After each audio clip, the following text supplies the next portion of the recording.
Alright, so the sub oh my guy over on YouTube just Radiation levels have asked, spiked, Pathfinder. I never played Starfield, is it any good?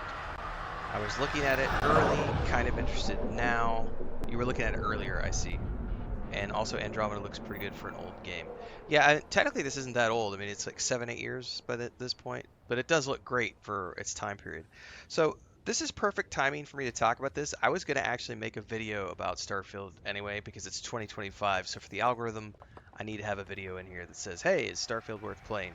I was going to play Starfield while I was doing that, but we might as well just do it now while we're playing Mass Effect Andromeda and remind people that if you want questions like this answered, you tune into the live streams on YouTube and Twitch every single day, starting around 6 a.m. Central Time.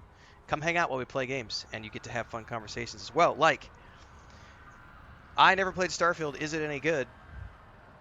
So here's the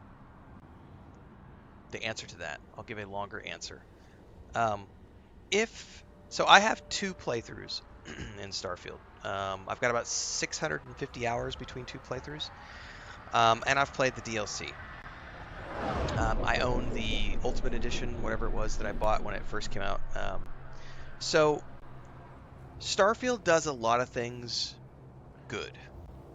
It does a couple of things great, but mostly it's just a good game. It is a great game in a couple of areas.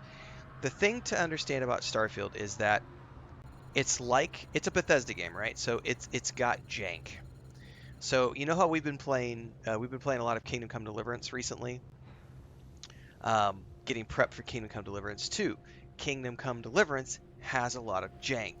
It is still a fun game. It is still a good game. It has a couple of areas where it is excellent, but it is overall, I think I gave it like a 7.5 is what I gave Kingdom Come Deliverance. Now I've given Starfield like an 8.5 to 9, and there's reasons for that. So there's a lot more going on in Starfield than many other games.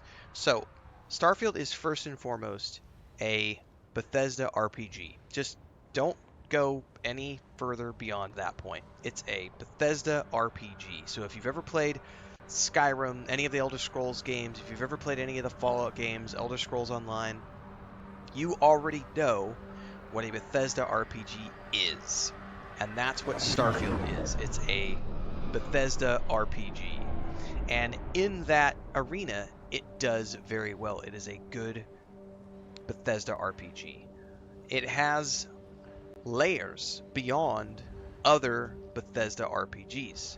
Namely, there's procedural generation tech at play, where there's 1,000 planets that you can go explore. It's different tech, because people love to look at like No Man's Sky and be like, No Man's Sky does it better. No, it doesn't. It does it different. It's a different kind of tech. The reality is that most of those planets are empty places with procedurally generated wildlife and things of that nature. So if you're looking for a game where you're going to go out there and find millions of activities to do across 1,000 planets, that's not what the point of the game is. The game has tightly controlled storylines, linear story arcs. So if you ever, again, Bethesda RPG.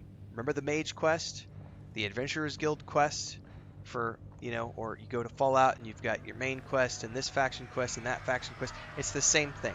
You have faction quest lines. Those are between arguably 6 to 10 hours in length, and there's multiple faction quest lines to work with. Then there's the main storyline, which is 25 hours or so to go through. Outside of that, there's outpost building, and what they've done with the 1,000 planets is they've given you a playground to go forth and find a really cool place where you want to build an outpost, where you can find resources, and you'll find lots of procedurally generated POIs on these planets. But mostly it's just for harvesting and finding ammo and things of that nature. And one of the things they're doing with that tech is as they come out with expansions, like we saw with the first expansion, Shattered Space, they then take some of these planets, they put handcrafted POIs and cities on these procedurally generated planets, and then around that, they have other stuff that's procedurally generated. So as they continue to grow the game over the next 8, 10, 12 years, those 1,000 planets get filled up with DLC content. Those planets also get filled up with creation content, which is the creator content that people make and sell on the creator store. So there's a huge playground for people to play with those 1,000 planets. So at its core, it's a great RPG that's a Bethesda RPG. Then there's the space combat and the ship building and the outpost building. So the outpost building, I would argue, is the weakest point in that link because it hasn't, they haven't had a lot of room to expand it yet. But it will eventually get bigger as they continue to flesh it out. And they've already fleshed it out quite a bit more and added more buildings that you can make and everything else. But if you like outpost building, go do outpost building. It was not my cup of tea because once you get into the commercial side of it, you've got to be creating all of these different chain of buildings and structures on different planets and moons to feed your main base and the automatic transports and all the energy and everything else you have to expend. It becomes a job. But it's there for people. The other aspect is ship building because you can build ships. There's also ship combat, ship versus ship combat. You can take over ships. You can rob ships. You can buy and sell ships. There are store-bought ships. You can build your own ship. You can modify any ship that's in the game that you get your hands on. So, again, at its core, Starfield is a Bethesda... Pathfinder. I'm going to die here. Hang on. Let me get down into the shield before I don't pay attention. At its core... no! Go, go, go, go, go! Hang on. I got to try to get back before I die. At its core, Starfield is a really good Bethesda RPG, and then around it, it has the outpost building, the ship building, and all these other fun activities that you can do. My first playthrough, I did 350 hours in my first playthrough. You want to know what I did the vast majority of my time?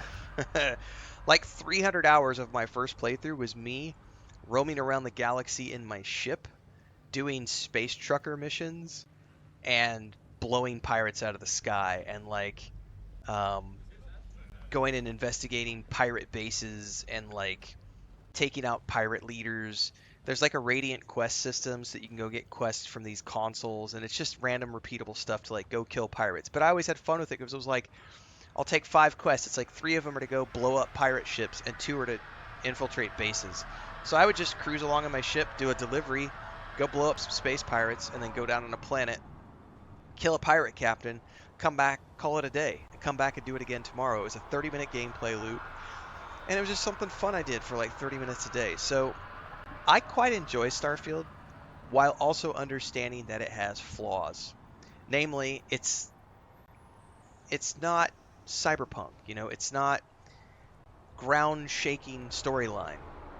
It's like a PG-13 game, so the storylines are kind of PG-13. There's nothing really adult at play. There are really good storylines, and then there's storylines that are kind of meh. So a good example is the United Colonies main storyline. Pretty much everyone says that the United Colonies faction storyline is better than the main storyline of the game, and I absolutely agree.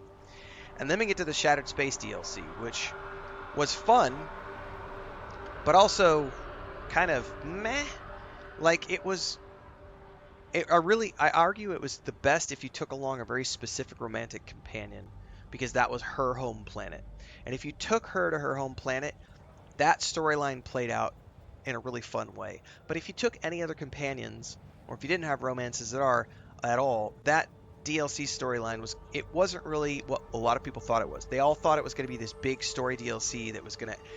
what it was a companion DLC. It was a companion story continuation for one specific character. And I think some people didn't quite enjoy that. But at the end of the day, there are I would argue at least 80 to 100 hours of storyline to do in Starfield without even getting into outpost building or ship building or any of that stuff, or the ship combat. Just following the story arcs, the faction story arcs, the main storyline, the stuff you find in the main planets. There's 80 to 100 hours of gameplay there. So if you like Bethesda RPGs, you will get 80 to 100 hours of storyline out of it. Plus, they've got all these survival options in the game now, so you can really customize your gameplay experience based on how hardcore you want it to be. They added a rover, so now you can roam around the planets on a rover. They've added so many more things since it launched, which is why, coming back to Is Starfield worth it in 2025? I think the game is in a very good place right now. And from here moving forward, as Bethesda continues to add, they claim that they're going to add one story DLC every year. That's admirable if they can hold to that. And then the community adds stuff through the creator store. I think if we look back at Starfield in 10 years, a lot of people have rose tinted glasses with Skyrim, and they forget where Skyrim was when it launched, because now Skyrim 10 years on has, you know, I don't know how many hundreds of hours of additional content that other people have created, mods for it, all these creator package storylines that other people have created within Skyrim's space. I think if you give Starfield 10 years, you're going to see the exact same thing within Starfield. But for now, just as the game exists today, just buying the game with like the DLC attached, you've got 80 to 100 hours of gameplay on like normal mode. You play it on easy mode, it's going to be much quicker. Probably half that. But still, getting 50 hours out of a storyline, out of a game, I don't know what it costs these days on discount and stuff, so your mileage may vary. But I do think that Starfield in 2025 is totally worth it. But I am biased because I do enjoy the game, and I have played it. I've done 2 full playthroughs on my channel, so there are 2 full playlists. I did an initial playthrough and then a second playthrough.